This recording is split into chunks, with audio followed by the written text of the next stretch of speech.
안녕하십니까. 잘 들어오셨습니다. 법무사 업무를 하고 있는 이민주 법무사라고 합니다. 네.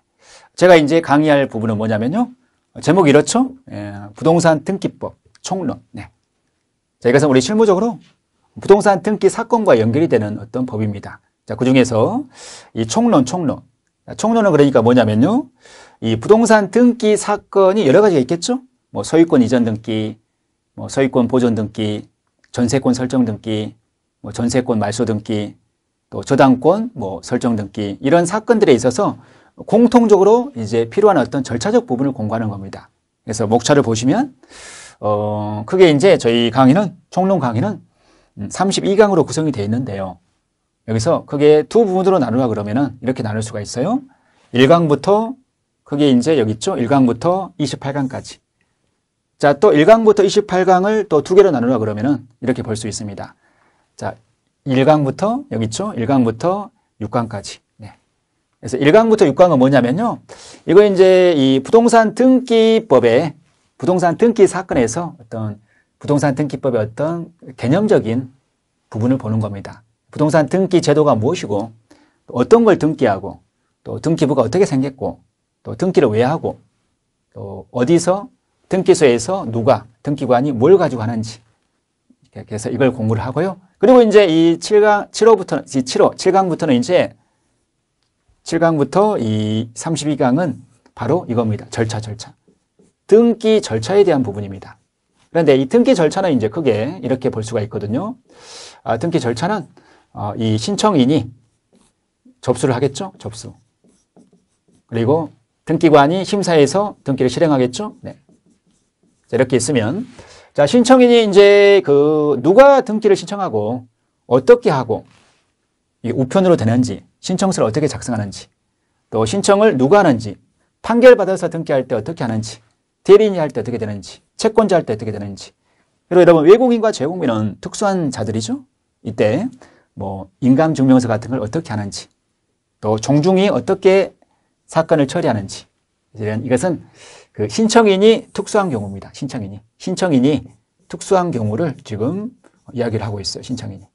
그리고 이제 신청인이 그 신청서를 작성을 해서 신청서의 내용을 이것은 소명하는 문서입니다. 여기 있죠? 자, 이 18강부터 27강은 신청서의 기재사항을 소명하는 문서입니다. 네. 그래서 여러분 결론이 이 8강부터 여기 있죠? 7강부터 이 28강까지는 신청 절차와 관련된 겁니다. 이것을 등기 신청 절차 이렇게 해요. 등기 신청 절차에서 총론적으로 문제가 되는 경우 신청인이 누구고 무엇을 가지고 신청하고 또 무엇을 첨부하고 그겁니다. 그리고 이제 접수가 되면 이제 등기를 실행해야 되겠죠? 이때 실행과 관련해서 이제 물론 전자등기의 특수성에 대해서 별도로 하고요. 그리고 29강부터 여기는 이제 이 부분이에요. 등기 실행 절차와 관련된 논점입니다. 네. 그래서 이것을 등기 신청 절차와 등기 실행 절차를 아울러서 등기 절차라고 하게 되는 겁니다. 네, 등기 절차. 네. 그래서 저와 이제 1강부터 부동산 등기 제도부터 이제 공부를 하겠습니다. 네.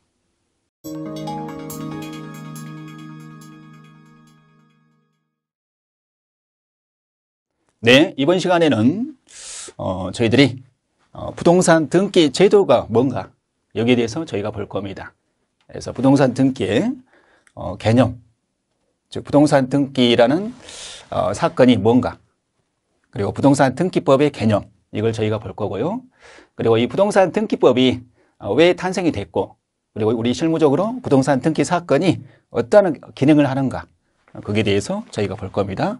그리고 마지막으로 이것은 이제 각 나라마다 부동산 등기 제도 특징은 약간 다르거든요. 그래서 특히 우리나라에 있어서 부동산 등기 제도 특징이 뭔가, 여기에 대해서 저희가 기본적 내용을 학습을 하도록 하겠습니다. 자, 그러면 한번 들어가 볼까요? 부동산 등기의 개념, 의의가 뭔가. 자, 이렇게 말할 수가 있습니다. 여러분, 부동산 등기란 등기관이 그리고 부동산의 표시, 또 권리관계를 법정 절차에 따라서 등기부에 기록하는 것이다. 또는 그 기록 자체. 자, 이렇게 이야기할 수가 있습니다. 자, 이때 이 부동산 등기라는 건 여러분, 부동산의 어떤 권리 관계, 즉, 중요한 것은 이거죠. 권리 관계. 자, 이게 중요한 겁니다. 권리 관계를 공시하는 것이 목적이죠. 그리고 이것을 어디에 하죠? 등기부에, 등기부. 여러분, 등기부는 공문서예요, 사문서예요? 공문서죠, 공문서. 네. 그래서 등기부 작성은 국가기관에서 합니다. 그 국가기관 중에서 법원에 소속된 등기관이 하게 되죠. 그래서 결국은 이 부동산 등기의 주체는 등기관입니다. 등기관. 그래서 등기관이 무엇을 이게 객체죠. 부동산의 표시와 권리 관계를 자, 예컨대 갑이 소유한 이 임야를 A에게 돈 주고 팔았어요. 돈 주게 팔았다. 이것을 매매라고 표현하죠. 우리 민법에서는. 자, 돈 주고 팔았을 때 잘 보시면 임야, 사는 부동산이죠. 그렇죠, 여러분. 사는 부동산이죠. 그리고 매매는 법률 행위의 일종이죠. 즉 청약과 승낙이라는 의사표시 두 개가 합치됐죠. 즉 의사표시가 필요한 게 바로 법률 행위죠. 자, 이때 매매, 즉 법률 행위로 A가 이 산에 대한 소유권은 물권의 일종이죠. 소유권을 취득하는 시점, 취득을 언제 하냐? 등기입니다. 등기를 해야. 이때 등기가 뭐겠습니까, 여러분? 소유권 이전 등기가 되겠죠? 소유권 이전 등기. 그리고 그 원인은 뭐가 되겠어요? 매매. 즉 A 앞으로 매매에 따른 소유권 이전 등기가 돼야만이 A가 뭐 할 수 있다는 거죠? 소유권을 취득할 수 있다. 아무리 A가 계약금 치르고 잔금을 치렀다 하더라도 A 앞으로 등기를 하지 않으면은 A는 소유권을 취득하지 못합니다. 왜요? 우리 민법이 이렇게 돼 있습니다. 민법 자체 법이 그렇습니다. 법이. 네. 하지만 이런 경우는 아니죠, 여러분. 이런 경우는 즉 갑이 매매가 아니라 갑이 아버님이에요. A 아버님입니다. A가 이제 돌아가셨습니다. 갑이 아버님이 돌아가셨어요. 그러면 상속인이 만약에 A 혼자 있다 그러면 자, A 상속인이 소유권을 취득하는 시점이 언제죠, 여러분? 상속 등기를 해야만이 취득한다? 아닙니다. 이때는 이 상속이라는 것은 법률 행위가 아니죠, 여러분. 법률 행위. 의사 표시가 필요한 게 아니죠. 갑이 나는 11월 달에 죽겠다. 의사 표시를 해서 이게 생긴 게 아니죠. 그렇죠? 의사 표시를 해서. 그래서 이것을 법률 사실이라고 합니다. 이런 상속, 수용. 자, 이 수용을 다른 말로 공용증서라고 표현해요. 또 이때 판결은 형성 판결. 자, 매각, 경매, 기타 건물의 신축이라든가 이것은 법률 행위가 아닙니다. 의사 표시가 필요한 권리 변동의 원인이 아닙니다, 여러분. 이것을 법률 행위에 대비해서 법률 사실이라고 표현하죠. 법률 사실. 네. 그래서 이런 상속, 수용, 형성 판결, 매각, 그리고 건물의 신축이라든가 이런 경우는 등기를 안 해도 소유권을 취득하죠, 여러분. A가. 이 상속인 A가 여러분 갑이 돌아가신과 동시에 아버님이 돌아가신과 동시에 A는 소유권을 취득하게 됩니다. 네. 왜요? 민법 187조에서 그렇게 규정하고 있죠. 등기를 유하지 않는다. 물권의 취득은. 하지만 A가 이것을 B에게 공인중개사 사무실에 이제 매물로 내놨습니다. 근데 공인중개사 사무실에 전화가 와요. 이게 성함이 갑이 누구시죠? 갑은 저희 아버님입니다. 그럼 아버님이 오셔야 되는데요. 아버님은 작년에 돌아가셨습니다. 그럼 이게 상속이 일어났네요. 그러시면 선생님 앞으로 상속 등기를 한 다음에 이 매매에 따른 이전 등기 할 수 있습니다. 이렇게 중개사 사무실에서 이야기를 하겠죠.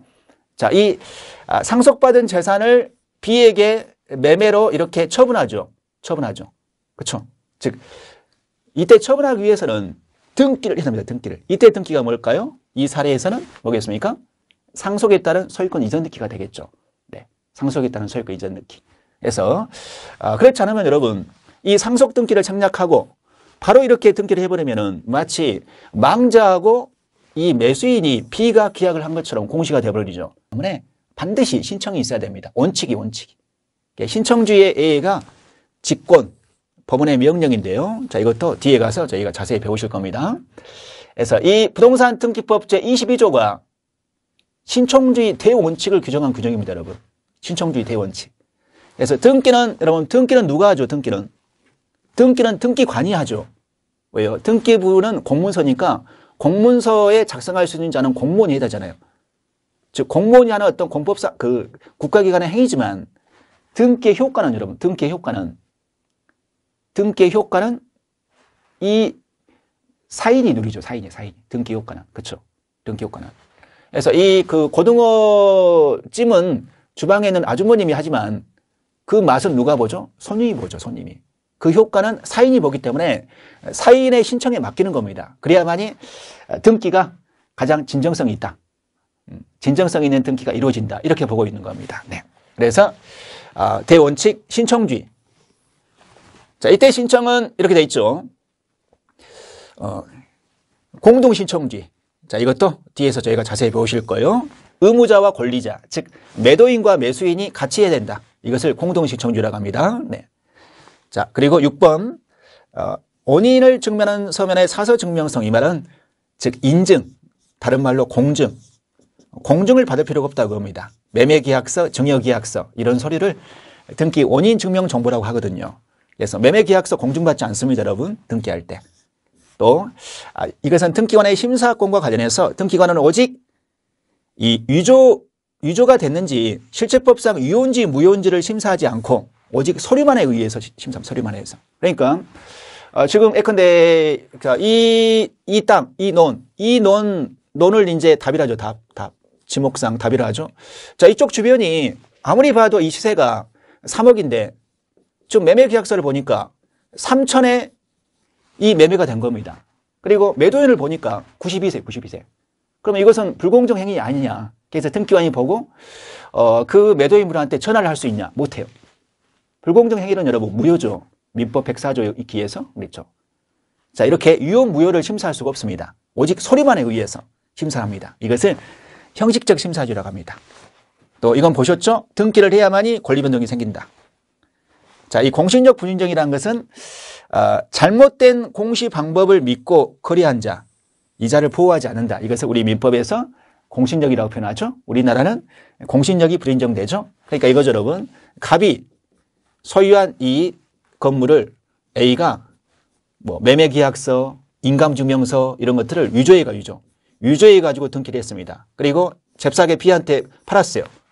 그러면 갑이 나중에 이제 이 사실을 알고 소송을 제기하겠죠. A를 상대로 소유권 말소, B를 상대로 소유권 말소. 이때 B가 보호되냐? 보호되지 않습니다. 위조는 여러분 절대적 무효죠. 절대적 무효. 절대적 무효이기 때문에 선의 제3자 보호 규정도 없거든요. 그래서 공신력이라는 것은 이 잘못된 공시 방법, A 앞으로 등기가 잘못된 거죠. 왜요? 원인 자체가 없잖아요. 매매 계획 없었습니다. 원인 자체가. 자, 이렇게 잘못된 공시 방법을 믿고 B가 거래를 했죠. B한테 어떤 힘을 준다. 그러면은 그것은 공신력이 인정된다는 건데요. 우리나라는 B한테 힘을 주지 않습니다.